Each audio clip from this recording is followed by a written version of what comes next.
싱가포르의 카이스트 난양공대를 알아보신다면 오늘 내용은 큰 도움이 될 것입니다.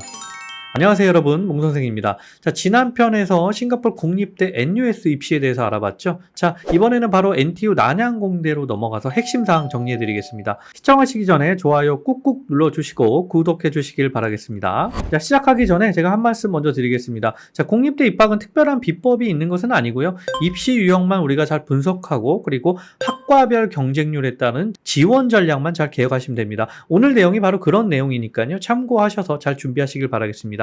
자, 난양공대가 어떤 대학인지 먼저 알아볼까요? NTU는 전세계 13위, 아시아 2위에 랭크되어 있는 세계적인 명문대학교입니다.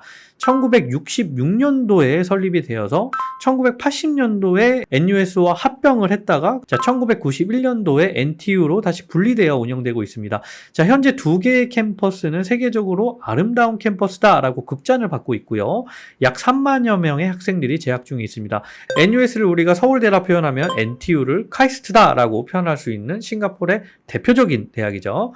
자, 공대로 잘 알려져 있지만 의대, 경영학부, 그리고 인문사회학부 등 약 10여 개 학부로 구성이 되어 있고요.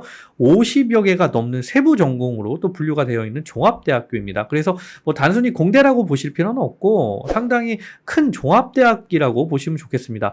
자, NTU는 주로 르네상스 엔지니어링, 그리고 AI, 데이터 사이언스, 바이오 관련 전공이 강세이고요. 그 외에 경제, 경영, 기계공학, 아트 미디어 학과 등이 차선책으로 많이 선택되는 전공입니다. 자, 입시 유형 바로 알아보겠습니다. NTU의 입시 전형 크게 두 가지로 구분이 됩니다. 바로 로컬 전형과 그리고 인터내셔널 전형이죠. 자, 전체 100%의 입학생 중에 로컬 전형이 약 80%, 그리고 인터내셔널 전형이 약 20% 정도의 입학 비율을 차지하고 있습니다. 자, 한국인이 포함되어 있는 인터내셔널 전형은 IB 디플로마, 그리고 A레벨, 아메리칸 하이스쿨, 그리고 아더 퀄리피케이션 등 약 20개의 전형으로 또 분류가 되고요.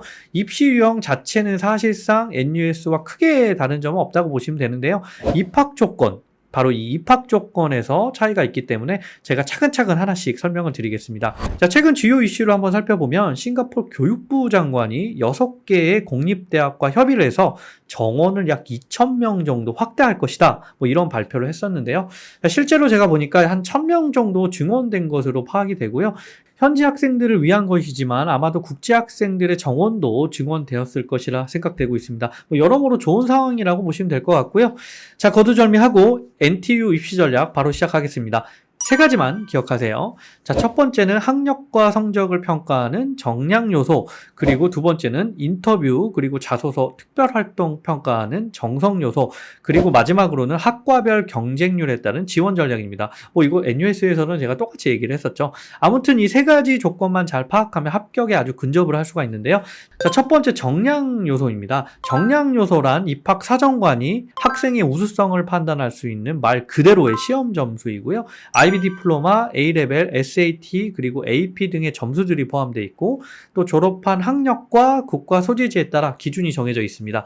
자, 먼저 IB 전형부터 시작하겠습니다. 자, IB의 경우에는 액추얼과 그리고 프리딕으로 구분할 수가 있죠. 자, 이 중에서 11월에 시험을 보고 액추얼 그레이드로 지원하는 학생들이 대부분 3월에 우선적으로 오퍼를 받는데요. 자, 입학사정관 입장에서는 당연히 액추얼 그레이드를 선호하는 게 맞잖아요. 자, 문제는 프리딕 그레이드로 제출했을 때 여러 가지 불안 요소가 작용될 수 있다는 것인데, 자, 프리딕의 경우 SAT 점수를 내면 얼리 디시전을 요청을 할 수는 있으나 사실상 액추얼 그레이드 점수를 보고 7월에 결과를 주기 때문에 프리딕이 큰 의미는 없습니다. 뭐 저희 학생들 중에서도 대부분 7월 말까지 기다렸다가 결과를 받는 경우가 많았거든요. 자, 그럼 여기서 SAT나 AP 점수를 제출하면 유리할까? 뭐 이런 질문을 할 수 있을 것 같은데요. 당연히 없는 것보다는 뭐 제출하는 것이 프리딕 점수를 뒷받침할 수는 있는데, 뭐 결론적으로는 파이널 점수를 평가를 하기 때문에 IB 점수가 1점이라도 높은 게 더 유리합니다. 그래서 내가 IB 점수가 낮은 상태에서 SAT나 AP를 추가로 하는 것보다 그냥 IB에 집중을 하는 게 더 좋다는 얘기입니다.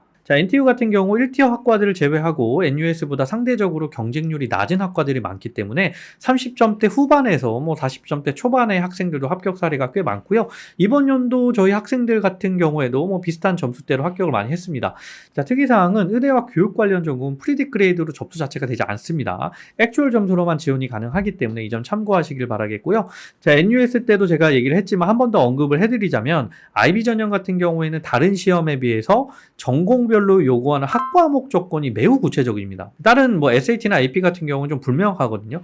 그렇기 때문에 이 기준치를 잘 맞추는 게 첫 번째고요. 그리고 다음으로는 학과별 경쟁률에 따른 상향 지원, 적정 지원을 잘 찾는 게 합격에 매우 가까워질 수 있습니다. 자, 나머지 사항들은 NUS가 크게 다른 점은 없기 때문에 제가 반복 설명하는 건 의미가 없는 것 같고요. 조금 더 궁금하신 분들은 NUS 영상을 다시 한번 확인해 주시면 될 것 같습니다. 자, 다음은 A레벨입니다. 자, A레벨 같은 경우 시험 결과가 대부분 8월에 나오기 때문에 프리그레이드가 거의 의미가 없다고 보시는 게 맞고요. 모든 조건은 또 NUS와 동일합니다. 자, 원밴드 한 시즌 안에 본 시험을 인정하고 있고요. 리테이크 시험 점수는 또 제출이 불가능합니다. 자, 시험 기간은 edXL, AQA 그리고 인터내셔널 A레벨 모두 인정이 되고요. 어느 국가에서 시험을 치르든 관계는 없습니다. 자, 안정적인 합격 점수는요. 2A 스타 AA가 대체적으로 안정적이고 그리고 1티어에 해당하는 경쟁률 높은 학과들 3A 스타 A가 당연히 좋습니다.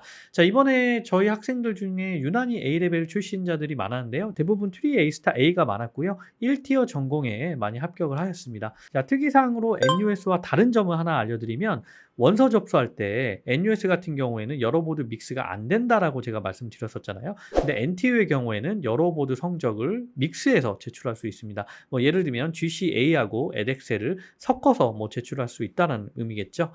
또한 프리그레이드에 대해서 많이 물어보시는데 프리그레이드로 접수를 할 수 있는데요. 사실 합격을 받은 케이스는 매우 드물고요. 일정상 또 불리한 점이 많기 때문에 좋지는 않습니다. 자, 그래서 A레벨은 액츄얼로 제출해야 된다라고 보는 게 좋습니다. 이 점 참고해 주시길 바라겠고요.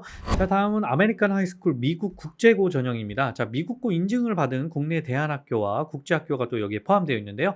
자, 보통은 GPA 3년치와 SAT 또는 ACT 라이팅 그리고 플러스로 서브젝트 3과목을 인정해주고 있고요. SAT는 최대 5년 내 점수가 인정되고 베스트 스코어로 섞어서 제출하는 것은 불가능합니다. NUS와 큰 차이점이 있는데요. NUS의 경우에는 AP가 서브젝트를 대신할 수 없다라고 이야기를 했었어요. 근데 NTU의 경우에는 AP가 서브젝트를 대신할 수 있습니다. 즉 옵션 스코어가 아니라 메인 스코어로 합산이 가능하다는 얘기죠. 자, 이 대목은 AP를 준비하는 학생들에게 상당히 유리해질 수 있다는 얘기가 될 수 있고요. 자, 실제로 NTU 접수자들은 유독 AP 과목을 제출하는 학생들이 많습니다. 메인 스코어가 될 수 있으니까 당연히 AP를 준비하는 게 더 좋겠죠. NTU 합격하는 학생들의 점수는 사실 만점자가 되게 많아요. 특히 SAT 같은 경우에는 거의 1600점에 근접하는 학생들이 많고요. AP는 보통 10과목 이내로 준비하는 게 일반적입니다. 자, 근데 NTU 같은 경우 제가 아까 뭐라 그랬죠? AP가 메인 스코어가 될 수 있다라고 말씀드렸죠.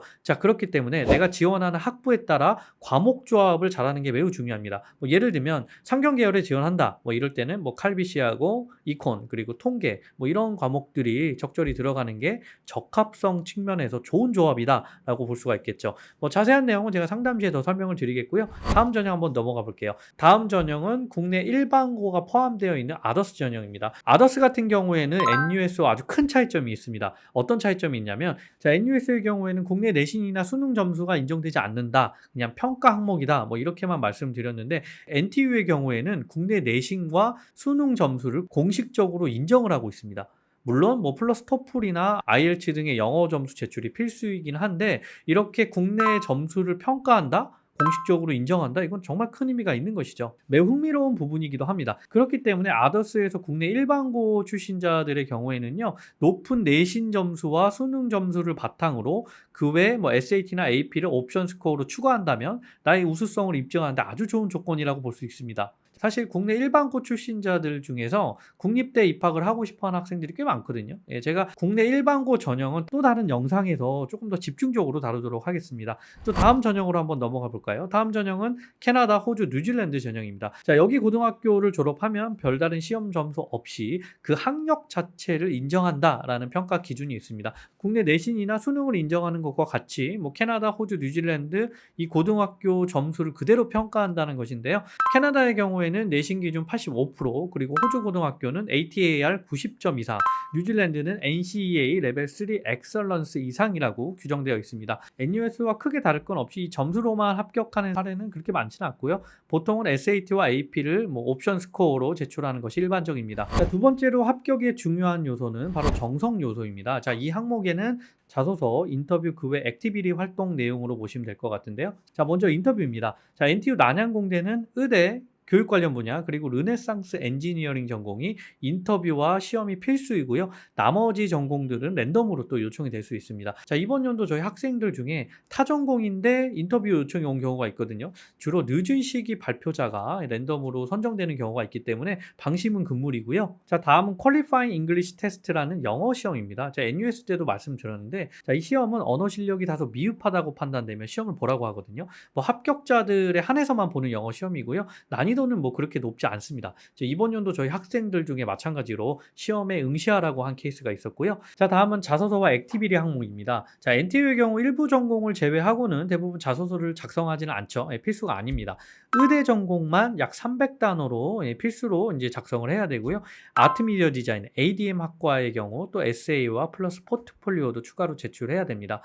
다른 전공 같은 경우에는 뭐 자소서가 필수는 아니기 때문에 너무 걱정 안 하셔도 될 것 같고요. 자, 그리고 액티비티의 경우 200단어 이내로 본인의 활동 내용을 올림피아드 포함해서 작성하게끔 되어 있고요. 자소서가 필수 항목은 아니지만 액티비티를 풀어서 작성을 해야 되기 때문에 어떻게 보면 자소서 역할이 될 수 있다고 보시면 될 것 같습니다. 자, 정석 요소에서 중요한 사항은요. NTU도 지금까지는 시험 점수 기준으로 학생을 주로 선발을 많이 했는데 2019년 스트레이트타임즈에 따르면 앞으로는 지원자 3분의 1가량이 인터뷰 대상이 될 것이다 라고 발표를 했었거든요. 즉 정성평가 기준이 강화된다고 볼 수가 있겠죠. 자, 최근에 시험 고득점자들이 워낙 많아서 높은 점수는 당연히 자격 조건이 될 것이고요. 자, 그렇기 때문에 정성 요소를 더욱더 열심히 준비하는 게 좋습니다. 제가 한 가지 팁을 드리자면 NTU의 경우에는 자소서가 필수는 아니잖아요. 그렇기 때문에 액티비티 항목에 더욱더 집중을 하시면 되고요. 올림피아드가 아닌 이상 타이틀에 너무 집중하지 마시고요. 입학 사정관에게 진정성을 전달할 수 있도록 해야 됩니다. 뭐 가령 소속대 활동 내에서 어떤 일을 하고 또 무엇을 얻었느냐, 뭐 이런 스토리와 테마가 중요하겠죠. 자, 어떤 활동이 좋은지 모르겠다면 저와 성준쌤이 같이 점검해 드리고 있으니까 언제든지 찾아와 주시면 될 것 같고요. 자, 다음으로는 제가 가장 중요하게 생각하는 부분입니다. 바로 학과별 경쟁률인데요. 자, NUS 때도 이야기했지만 제가 쭉 이야기를 하려고 합니다. 자, 왜냐면 아무리 내가 시험 점수가 좋아도 경쟁률 높은 학과 위주로 상향 지원에 포커스를 두면 어떻게 되겠죠? 합격률이 낮아질 수밖에 없잖아요. 자, NTU는 상대적으로 학과별 경쟁률이 NUS보다 낮은 전공들이 많기 때문에 적정 지원으로 잘 접수하면 합격률이 좋은 편입니다. 자, 사례로 A레벨 전형에서 3A A를 받은 학생들이 NUS 다 떨어졌는데 NTU는 일지망에서 붙은 경우가 많거든요. 자, 그래서 결론은 학과별 경쟁률에 따른 입시 전략이 매우 중요하다라는 얘기입니다. 제가 1에서 3티어까지 구분을 잘 해놨으니까 뭐 이것을 보고 활용하실 수가 있을 것이고요. 자, 이 부분은 내용이 너무 길기 때문에 매달 진행하는 설명회에 참석하시면 조금 더 공개하도록 하겠습니다. 자, 그럼 오늘 내용 한번 마무리 해볼까요? NTU를 준비하는 학생분들은 이 점 한 가지만 기억해 두시면 어떨까 합니다.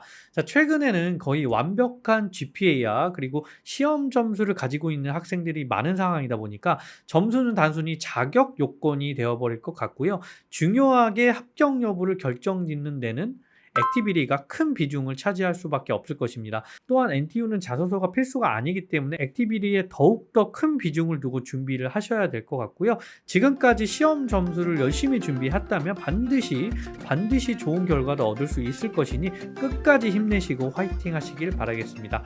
자, 다음은 싱가포르 경영대 SNU로 넘어갈 예정이고요. 영상 후 업데이트 하도록 하겠습니다. 자, 긴 영상 시청해 주셔서 감사드리고요. 다들 좋은 하루 보내시길 바라겠습니다.